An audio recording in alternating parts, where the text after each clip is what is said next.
Hi there, welcome back. Today's video, we're going to use this kit. Now, I'll be honest, we've had this for a while. It costs £3.99. We bought it from the range, which is a UK retailer. They sell all kinds of things. And it's a stained acrylic painting kit. It's supposed to be a bit like stained glass, I suppose. We had a few issues with it, I'm going to be honest from the outset. One is the fact that this on the back is the only instructions it gives you. It lists its contents. You've got a few pictures. I think they're just assuming quite a bit really here. If you've done painting before, you'll be absolutely fine. But I mean, you could aim this at a beginner as well, but I'd say probably beginner to intermediate levels. It comes with a little bit of padding there. I think that's just, to keep things all nice and up together. Two decent brushes, which I was quite surprised about because this kit didn't cost very much. As I said, I think we bought this quite a few months ago, so I'm not sure if it's still available. If it is, we'll link it in the description box. You've got a tube. Now, this is the relief paint. It's already had the end chopped off it. We didn't do that. It looks dark green. It is actually black. It is actually black. So this would mimic the leading that they would use on stained glass. This is the base. It's got a little bit cut out of the top there. It's not an MDF base. It's just a solid cardboard. And these are the little pots of acrylic paint that they use. Now, somewhat disappointed with these pots of acrylic paint, but I don't know if it's due to the weather we've been having over here in the UK, but we ended up using our own paints, but you'll see that. Now, this is the acrylic blank. It's beautiful, absolutely beautiful. It's got the little bit of the coating, the sticky coating on one side. Obviously you peel that off, and you have a printed out sheet which gives you an idea of colours. Those colours obviously would match up with the paints that they supplied. We have had to go and use artistic license because we were unable to use the paints they supplied. We'll show you why in a few moments. I should say as well, this is a joint project today between me and Wayne, who is another member of Lottie Jasmine Designs.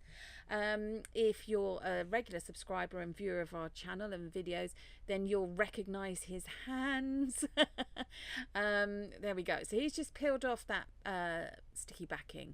Now he's using that dark black, well, it looks green actually, it does look green, dark green relief paint, and all he's doing is applying a little bit of pressure and just doing it as if you were icing letters onto a cake. That's the only analogy I can give you. Just slow and steady as you can, so you can try and get a nice even line there going on the outline. So all he's done here is he's put the acrylic cutout blank over the pattern, lined it up as best as he can, and now he is literally using that tube of relief paint to draw on the outline of the petals of that flower.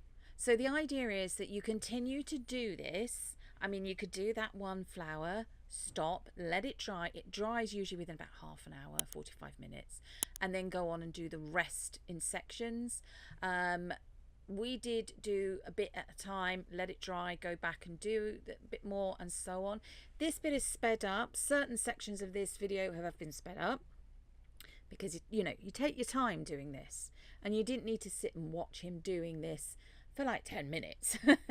But he said it was quite a relaxing project to do, although a little bit frustrating at times, more to the point with the paints that they supplied not actually being just not being able to use them. But here he is just doing the outline of that beautiful hummingbird.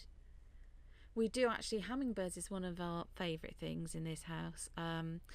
We've got pictures of hummingbirds, we've got hummingbirds on lampshades, and so on. So here we are. It's not 100% neat, but for a first attempt at something like this, it's not bad. So you may be thinking to yourselves, that base is gold. Yeah, we did try and cover it in some gold faux leaf.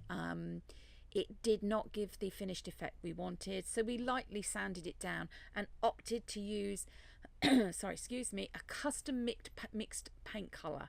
So this is acrylic paint. It's Pebeo Studio acrylic paint, just a green mixed with a tiny bit of purple, would you believe, and some white, mixed up and continually mixed, tiny bit of water added, and then Wayne's just using one of my favourite brushes. It's just a wide flat brush, short on the handle as well, and just doing this top and then the outsides. It did sink in a little bit, so he did do a couple of coats. Obviously let it dry in between coats.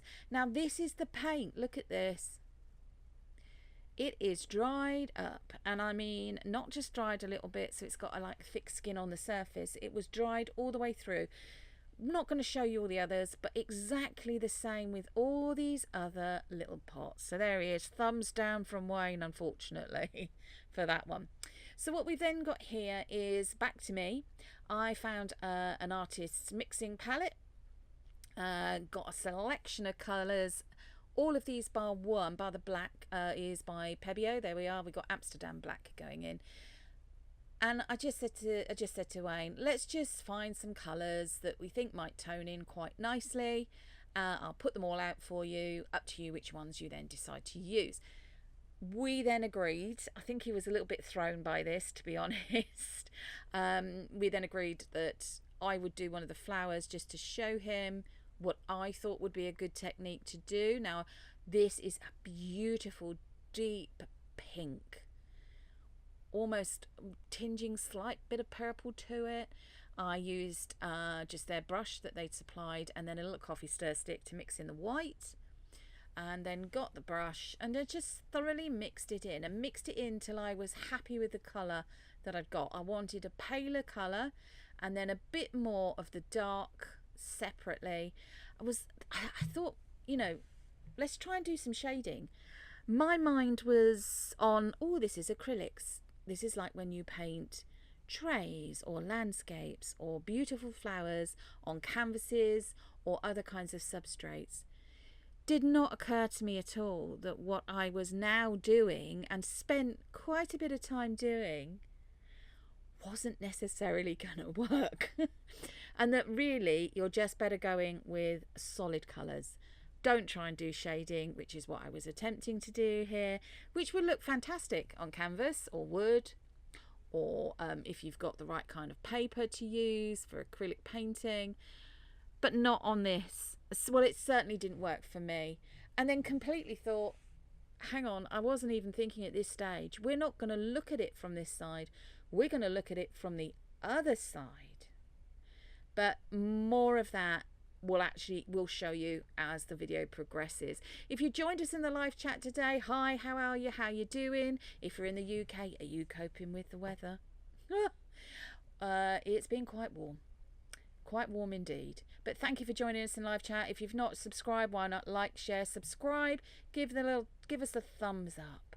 Have you tried doing anything like this before? Have you got any hints and tips you'd like to share? Please do, it'd be great. But nice comments only, please. We don't do negativity on this channel. So there's me. I've done the one flower. Looks gorgeous. Wayne did the other flower. No footage of that because that's just repetition. He's then going on and he's going to use that custom colour to paint the stems of these beautiful flowers. I think they're supposed to be like lotus flowers. And yeah, the leaves as well.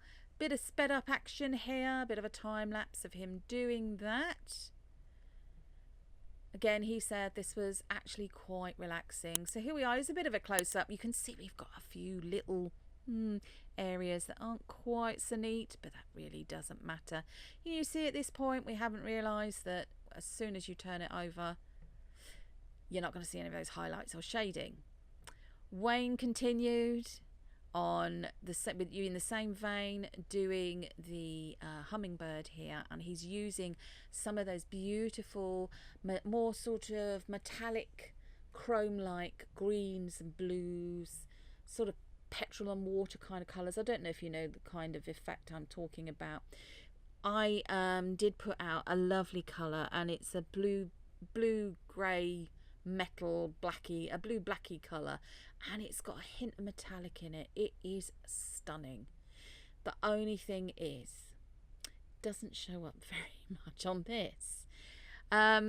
Wayne just turned it over there, as you can see, just to have a little look, see what the effect was, and realised, you know, I mean, he was just doing the best he could, so that, you know, we'd have something that was quite nice at the end of it. And we are going to keep this as a nice little accessory piece for our home anyway. We've gone over the whole thing in solid colours, solid colour pinks, solid colour greens, just to try and give it a bit more depth of colour. Wayne's taken, this is just a bit of a shot, sorry about the wobbly camera, outside in the garden, polyurethane varnish spray, about 2 or 3 coats he did over that lovely green base. Yeah, apologies for the wobbly camera. And then back in, left that to dry. Now this acrylic paint has thoroughly dried. It still wasn't quite cutting it. We put a piece of black card behind it and it just seemed to make it better. That was our point of view. Obviously you don't have to do this if you don't want to. If you want it more of a watercolour sort of look, then do it that way. But then this is me going over some of the flower using that Amsterdam black, and then a bit of sped up action here as well. So as I said, if you joined us in the live chat today, hi, how are you? Hope you're all well. If you haven't joined us in the live chat, then why not? Come on, say hi. Obviously, don't feel obliged to do that. You don't have to. I have a feeling you can only join us in the live chat if you've actually subscribed to the channel, and the live chat is only going to be there if you join us for the premiere. Do you see what I mean there about the fact it's just giving it that darkness? So some of the shading is coming through, which is great. So we then coloured the whole of the rest of this on the back using the black, which we'll see here. Now I rather like that in the black, all black. Can you imagine that as a weather vane or a decoration for the outside of a garden wall? Oh. Or if you've got a monochrome theme going on. Wayne is again, sorry about the wobbly camera action, couple of sprays of polyurethane varnish just to protect it, left it to thoroughly dry for a couple of hours, and here is the finishing shot. Look at it on its base. I think it's beautiful. We've got a bit of the metallic sort of look to the paint there. Wayne did say he thinks he could do a lot better, but as this is something we were just trying for the first time, and with our videos we will always upload the good with the bad. I think this is about a good 8 out of 10. But why not join us again next week? Have a fantastic week. Take care of yourselves. Thanks for watching.